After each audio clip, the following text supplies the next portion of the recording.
We're starting a bit of an autumn tidy up today on Pots and Trowels, which is brought to you with Mr. Fothergill's and Cobra Garden.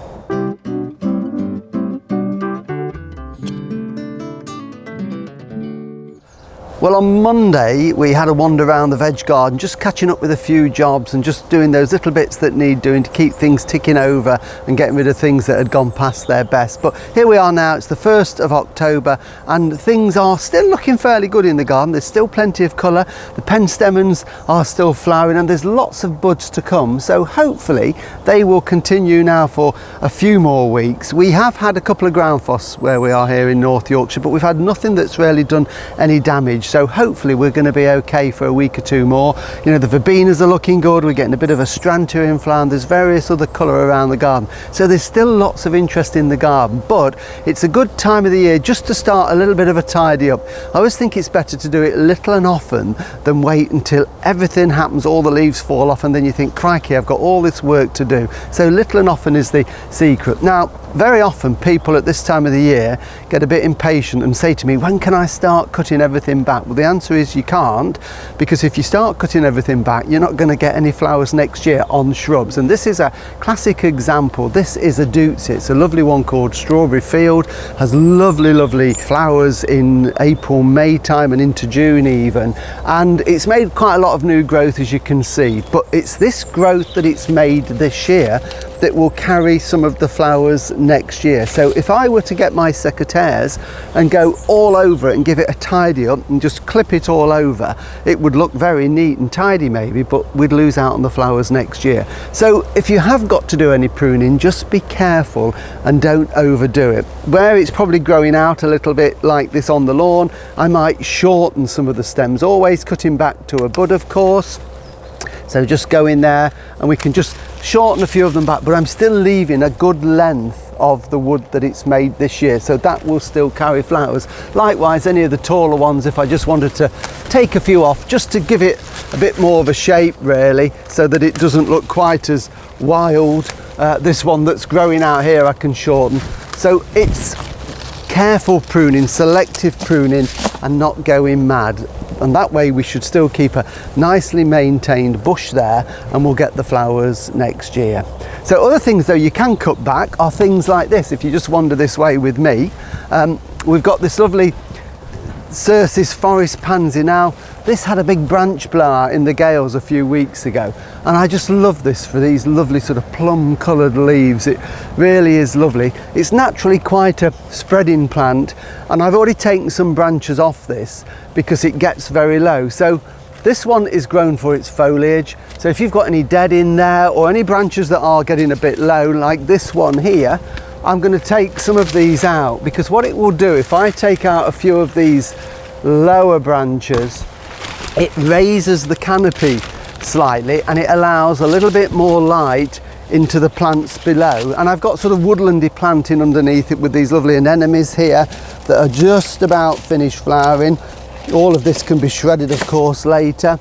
And these have just about finished. We've still got a few on there, but these are all seed pods. Some people leave them on. It's your choice at the end of the day, it's your garden. If you like the look of these seed pods, then leave them on for a while longer, but if you don't like them, then it's just simply a case of popping round and snipping them off and getting rid of them that way. So good time of the year to wander around with your secateurs, a bucket, a bag or a little trug like this, and you can just do a bit of pruning as you go. So let's have a wander over there.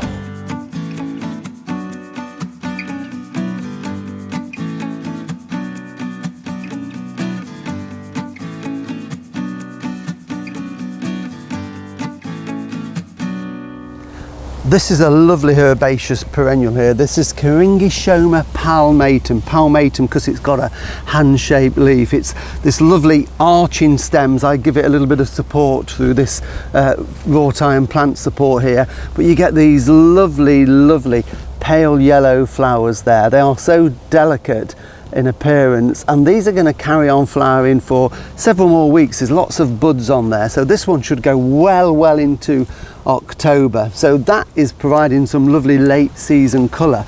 But this Astrantia here has gone over. We've got a bit of flower on this one that was cut back. This one probably wasn't cut back, so what I'm going to do with this is give this bit of a tidy up now. The leaves are dying back, so it's not going to do it any harm at all, and if anything it's detracting from this lovely Syringosoma at the side of it. So I'm just going to tidy that up. This is all compostable, of course. It will either be shredded or added straight to the compost heap, so nothing goes to waste. That will have a final tidy up later in the season, but we've got rid of the bulk of it as well. And there's still a bit of colour in this garden as well. We've got some Veronicas still in flower, the Echinacea are still flowering, so we're getting a bit of colour there, and we're getting a little bit of late colour on some of these Salvias. Again, it's getting late for them, but it's just nice to have these delicate blooms. And then we've got this Perennial Allium. This is one that dies down to a herbaceous type root. Now, some allium seed heads are really attractive and I would leave them, but these aren't. These sort of go a bit sort of messy, so I don't like these, so these are going to get the chop. So it's a case of, if you don't like it, get rid of it really. So I'll finish that later and we'll have a wander down the rest of the garden.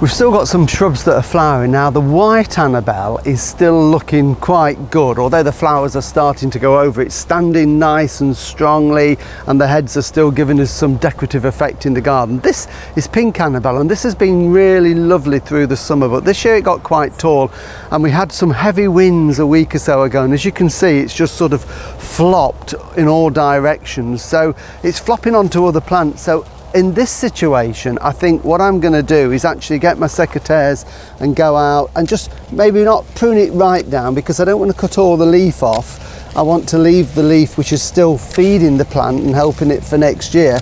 But I think it's more a case of deadheading so that it hasn't flopped on all the grasses and all the plants around it. So again, it's a case of, you know, you've got to do what you think is best for your garden. Remember, this is the type of hydrangea that we cut completely down to ground level in spring, so doing this bit of deadheading now isn't going to affect the flowering ability next year. So there's quite a bit to do there, so I'll come and do that later. We're getting a bit of autumn colour developing as well now, and one or two leaves are starting to fall off. So what I do is, from now on, I put the box on the mower so that when I do trim the grass, I'm actually sucking up the leaves as well. Otherwise they just build up. But this bed is one of my favourites in the winter, and I'll show you this obviously in the middle of the winter when all the leaves have fallen off, because these are all dogwoods. These are glorious when the leaves have fallen off. So we're going to get that butter yellow colour in about a month, 6 weeks time on these, and you can see it's just starting to develop its lovely autumn colours on there, this lovely pale buttery yellow foliage, and then when they've fallen off it's going to reveal some wonderful colourful stems.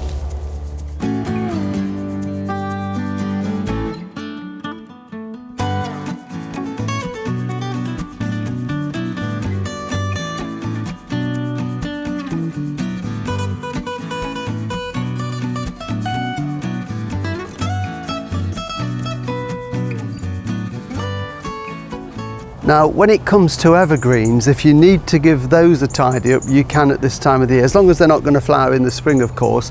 This is an Eleagnus, one called Limelight. It's got these lovely variegated leaves on it, and I like to just give it, again, a light tidy up at this time of the year. Shouldn't be pruning these in the middle of the winter, so do it sort of early autumn or late spring. So it's really just a bit of a tidy up, just to keep a bit of a shape to it. I don't want it to get too big. It can be vigorous, but with just a little bit of pruning, just to take off one or two stems, you can keep it manageable to a size that you want. And then just moving down here, we've got some hostas that are going over, as you can see. Other clumps of hostas of different varieties in the garden are looking really good, but this one always goes over early in the season. It gets more sun on this one, and these have gone crispy, so again, there's no benefit to keeping those on, so I will get the shears or the secateurs or prune them off. So lots of things you can be doing, but we've got one more job that I want to show you round at the front of the house that you need to be doing very, very soon.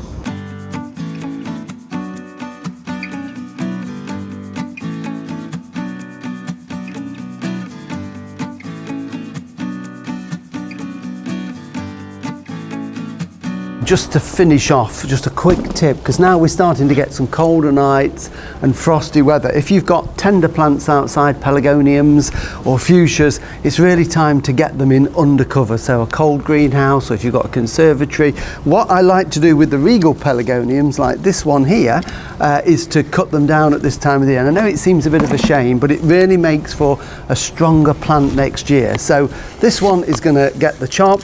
As you can see, it's still got a few flowers on. It's quite woody at the base. I've had it for a few years, but it's just a case of chopping all of that off. And I know what you're thinking, ouch, but what that will do, if I put that now into my greenhouse where it's just frost free, but a cold greenhouse or a conservatory would be fine, take off any little bits of dead like that, just give that a drink and put it inside.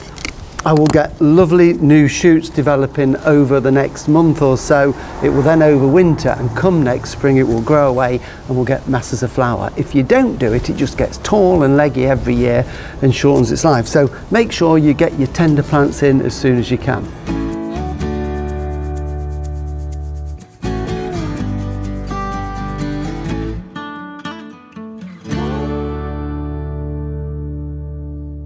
Well, thank you for watching Pots and Trowels, and thank you for your likes and shares. We'll be back again next week on Thursday the 8th of October, and we're going to be live on Facebook Live. We're going to be from the potting shed, a few little demos and answering your questions. So if you've got anything you want to ask, drop us a note on Facebook and we'll do our best to answer as many as we can. So we'll see you next week. Bye.